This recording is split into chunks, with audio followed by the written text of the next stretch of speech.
बाजार में आज सेंटिमेंट्स कैसे दिखेंगे, क्योंकि कल भारी बिकवाली का दबाव चाहे फिर ग्लोबल मार्केट्स हो या फिर उसका इवेंचुअल इम्पैक्ट हो भारतीय बाजार पर भी देखने को मिला और 17,000 के नीचे के भी स्तर निफ्टी ने छुए। लेकिन क्या आज विदेशी बाजार से जो सपोर्ट मिल रहे हैं उसका भारतीय बाजार पर भी असर पड़ेगा या नहीं, इस पर रखेंगे नजर। आइए विदेशी बाजार में सबसे पहले एशियाई बाजार आपके स्क्रीन पर अच्छी मजबूती नजर आ रही है। एशियाई बाजार में अगर देखें एसटेक्स निफ्टी करीब 100 अंकों की बढ़त के साथ 17,200 के ऊपर इस वक्त हरे निशान के साथ खरीदारी में ट्रेड करता हुआ। इसके अलावा अन्य एशियाई बाजार की अगर बात करेंगे वहां पर भी ट्रेंड कुछ ऐसा ही दिख रहा है। चीन, जापान, कोरिया, हांगकांग के बाजारों पर अगर आप नजर डालेंगे वहां पर भी अच्छी मजबूती के बीच कामकाज दिख रहा है। बीती रात अमेरिकी बाजार में भी हमने देखा लगातार 4 ट्रेडिंग सेशन से जो बिकवाली का दबाव, इनफैक्ट 5 सेशन से जो गिरावट हावी होती दिखी थी अमेरिकी बाजार में, वो थमती हुई दिखी और इसके पीछे की वजह थी यूएस के सीपीआई डेटा, जिसका सभी को इंतजार था। और जब यूएस सीपीआई डेटा आए अनुमान के मुताबिक वो डेटा देखने को मिले। हालांकि वहां के सेंट्रल बैंक्स के टॉलरेंस बैंड से अब भी इन्फ्लेशन जो है वो ज्यादा नजर आ रहा है और इसी के चलते कंसर्न्स है जरूर, लेकिन फिलहाल जो डेटा निकल कर आए वो अनुमान के मुताबिक दिखे, जिसके चलते हमने देखा कि क्लियरली उसका एक इम्पैक्ट अमेरिकी बाजार में देखने को मिला। कल ड्यूरिंग द सेशन हमने देखा डाउ में करीब 300 अंकों की बढ़त देखने को मिली मजबूती के साथ। डाउ, नैस्डैक और एसएनपी में करीब 2 से 2.5% का उछाल देखने को मिला। 350 अंकों की बढ़त डाउ में दिखी, नैस्डैक भी करीब 250 अंकों की बढ़त दिखा तो एसएनपी में भी मजबूती। चलिए विस्तार से जानते हैं कौन से थे इकोनॉमिक इंडिकेटिव एक्शन, सीपीआई के डेटा कैसे रहे, इन्फ्लेशन और कमोडिटी मार्केट्स पर इसका असर कैसा रहा। ग्लोबल सेंटिमेंट्स डिटेल में लेकर पूजा हमारे साथ जुड़ गई हैं। पूजा आप बताएं।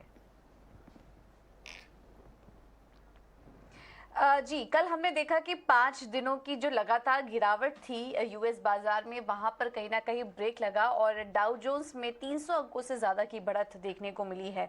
और एसएनपी 500 में भी हमने देखा सभी 11 सेक्टर हरे निशान में ही कारोबार कर रहे थे और नास्डैक में सबसे ज्यादा मजबूती थी, करीब 2% से ज्यादा की तेजी वहां पर देखने को मिली है। बैंकिंग शेयर जो पिछले कुछ समय से काफी ज्यादा दबाव में थे, निश्चित स्तरों से शानदार रिकवरी वहां पर भी देखने को मिली। अगर फर्स्ट रिपब्लिक बैंक की बात करें तो वहां पर 8% की तेजी थी और अगर अपने निचले स्तरों से अगर बात करें तो करीब 27% का सुधार वहां पर देखने को मिला। इसके अलावा की कॉप में भी शानदार तेजी थी, 7% की तेजी वहां पर भी देखने को मिली। तो कल वहां पर बैंकिंग शेयरों में भी अच्छा सुधार था और अब माना जा रहा है कि सिग्नेचर बैंक और एसवीबी की जो समस्या थी वो सिर्फ उन दोनों बैंकों तक ही सीमित है, पूरे फाइनेंशियल सेक्टर पर इसका असर नहीं पड़ेगा और वो चीज कहीं ना कहीं बाजार डाइजेस्ट करता हुआ नजर आया। इसकी वजह से हमने देखा कि कल शानदार तेजी इन सभी स्टॉक्स में देखने को मिली है। ये भी एक वजह थी और एक और वजह थी फरवरी महीने का जो सीपीआई आंकड़ा आया वहां पर वो 0.4% था मंथ ऑन मंथ और वाई अगर देखेंगे तो 6% के पास ये आंकड़ा था, जो कि अनुमान के मुताबिक ही देखने को मिला। तो ये जो कुछ खबरें कल आई हैं, अपडेट्स आए हैं, इसके चलते हमने देखा कि कल अमेरिकी बाजारों में एक रिलीफ रैली देखने को मिली और ऐसा ही कुछ डाउ जोन्स में भी हुआ, माफ कीजिएगा यूरोपीय बाजारों में भी हुआ। कल जिस तरह की हमने जो डेटा पॉइंट्स आए हैं यूएस से, उसके बाद हमने देखा कि यूरोप के बाजारों में भी शानदार तेजी देखने को मिली है। इसका असर कमोडिटी मार्केट्स और हमने देखा बॉन्ड मार्केट पे भी देखने को मिला। बॉन्ड यील्ड में जो 3.5% के आसपास के स्तर आ गए थे वहां पर हल्की तेजी आई और 2 साल की जो ट्रेजरी यील्ड्स वो भी निचले स्तर पर पहुंच चुके थे, वहां पर भी एक रिकवरी कल हमने देखा। डॉलर इंडेक्स की हालत स्थिर है और बॉन्ड यील्ड चढ़ने से सोने में जो एक तेजी आई थी $19 के ऊपर अभी भी है, $1900 के ऊपर अभी भी है, लेकिन तेजी वहां पर कहीं ना कहीं थमी है। अब बात करते हैं कच्चे तेल की, तो यहाँ पर गिरावट जारी है, थमने का नाम ले रही है और अब $80 के नीचे लेवल्स आ चुके हैं। कल 3% की गिरावट हमने देखी। यहाँ पर अभी भी महंगाई की चिंता है और फाइनेंशियल क्राइसिस का डर बना हुआ था। एक रिकवरी जरूर आई थी कच्चे तेल में, लेकिन $80 के नीचे आ चुका था। तो 9 हफ्ते के निचले स्तर पर इस वक्त कच्चा तेल कारोबार कर रहा है। अब यहाँ पर देखना होगा कि निचले स्तरों से अब सुधार की उम्मीद की जा रही है, लेकिन कल का दिन बाजार के लिए ओवरऑल अच्छा रहा है। एक रिलीफ रैली देखने को मिली, असर एशियाई बाजारों पर भी दिख रहा है और उम्मीद करते हैं कि आज भारतीय बाजारों में भी एक रिलीफ रैली देखने को मिल सकती है। पूजा शुक्रिया ये ग्लोबल सेंटिमेंट्स हमें बताने के लिए। रिलीफ तो नजर आ ही रही है और आप जिस तरह से संकेत भी बता रही हैं, फाइनली हम देख रहे हैं कि अमेरिकन मार्केट्स में ग्लोबल सेटअप जो काफी हद तक कमजोर नजर आ रहा था, वहां से कुछ हद तक support of course US CPI के डेटा से आते हुए दिखे, लेकिन ये सपोर्ट क्या लंबे दौर तक जारी रहेगा या फिर ये सेंटिमेंट सिर्फ इस इकोनॉमिक इंडिकेटिव एक्शन तक ही सीमित रहेगा, इस पर खास तौर से नजर रखनी होगी। हालांकि बिकवाली का दबाव हर तरफ हमने देखा था, कल हम आपको बता भी रहे थे काफी जबरदस्त गिरावट इनफैक्ट भारतीय भारतीय बाजार ने भी जेली 17,000 के नीचे के लेवल्स देखने को मिले और एफआईएस की सेलिंग के डेटा जो है वो लगातार जारी है। इस महीने की शुरुआत से ही एफआईएस ने जो सेल फिगर्स दिखाए इंटैक्ट है। अभी भी अगर आप देखेंगे एफआईएस की तरफ से करीब कैश मार्केट में 3,086 करोड़ की बिकवाली देखने को मिली है। कैश मार्केट के डेटा ही अगर आप देखेंगे डीआईएस ने भी यहाँ पर बिकवाली का ही रुख अपना, इनफैक्ट खरीदारी का रुख अपनाया। तो जितनी बिकवाली एफआईएस की तरफ से आती हुई दिखी है उतनी ही खरीदारी डीआईएस इस वक्त दिखा रहे हैं। वही इंडेक्स फ्यूचर्स में बिकवाली के आंकड़े नजर आ रहे हैं, लेकिन इंडेक्स ऑप्शंस अगर देखेंगे यहाँ पर एफआईएस की तरफ से खरीदारी के डेटा देखने को मिले हैं।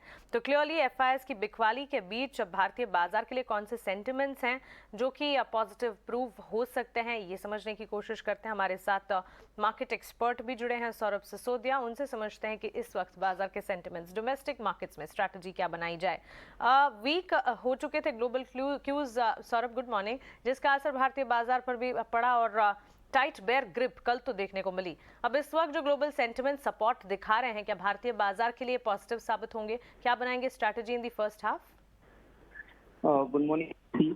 ओवरऑल कल हम देखें तो यूएस मार्केट्स में पॉजिटिव इन्फ्लेशन डेटा के बाद एक रिलीफ रैली देखने मिली, but I think we are still not out of the woods because Nifty bank Nifty दोनों में देखें तो एक 4 दिनों से लगातार सेलिंग प्रेशर था। उसके बाद एक पुल बैक स्वाभाविक है, पर दोनों इंडाइसेस अपने 200 डे मूविंग एवरेज के नीचे है।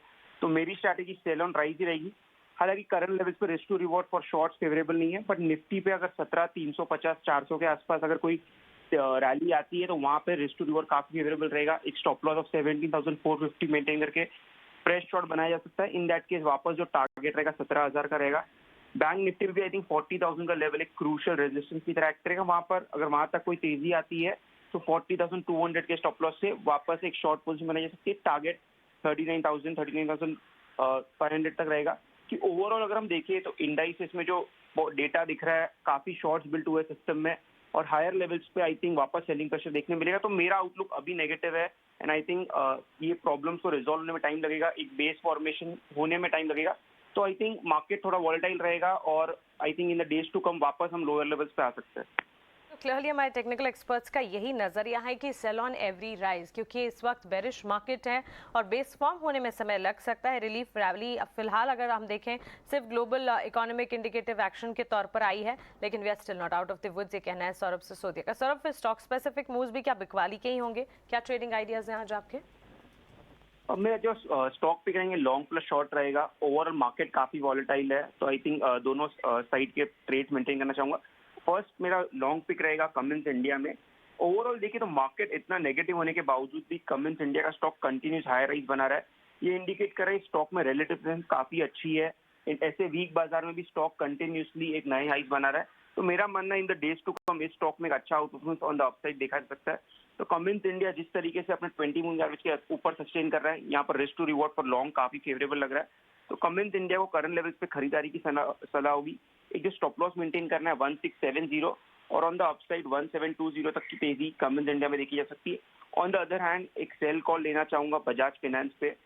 बजाज फाइनेंस को देखें तो कंटिन्यूसली स्टॉक एक गिरावट के मोड में है, कंटिन्यूस लोअर लोज बना रहा है और मुझे लग रहा है स्टॉक में और गिरावट in the days to come देखी जा सकती है। स्टॉक में जो क्रूशियल सपोर्ट जोन थे उसको ब्रेक किया है। तो बजाज फाइनेंस पे करंट लेवल्स पे एक शॉर्ट पोजीशन बनाना चाहूंगा। तो इस केस में स्टॉप लॉस रहेगा वो रहेगा 5,800 और ऑन द डाउन साइड मुझे लग रहा है 5,600 तक की गिरावट बजाज फाइनेंस में आगे वाले दिनों में देखी जा सकती है। तो चलिए बजाज फाइनेंस को कर रहे हैं शॉर्ट, 5,600 तक के टारगेट्स तक के नीचे लुढ़क सकता है, लेकिन कमिंस पर खरीदारी की कॉल इस वक्त सौरभ की तरफ से आती हुई। सौरभ, आपका शुक्रिया हमारे साथ जुड़ने के लिए और मार्केट पर आउटलुक साथ ही ट्रेडिंग आइडियाज आपके हमारे साथ शेयर करने के लिए। तो आइए इंडेक्स पर तो क्लैरिटी मिल गई है कि इस वक्त अगर ग्लोबल सेंटिमेंट्स को देखते हुए एक गैप अप ओपनिंग भी मिल जाए तब भी सेल ऑन एवरी राइज की ही रणनीति अपनानी चाहिए, कहना है मार्केट एक्सपर्ट का। स्टॉक स्पेसिफिक मूव्स आपको दोनों तरफ मिल सकते हैं।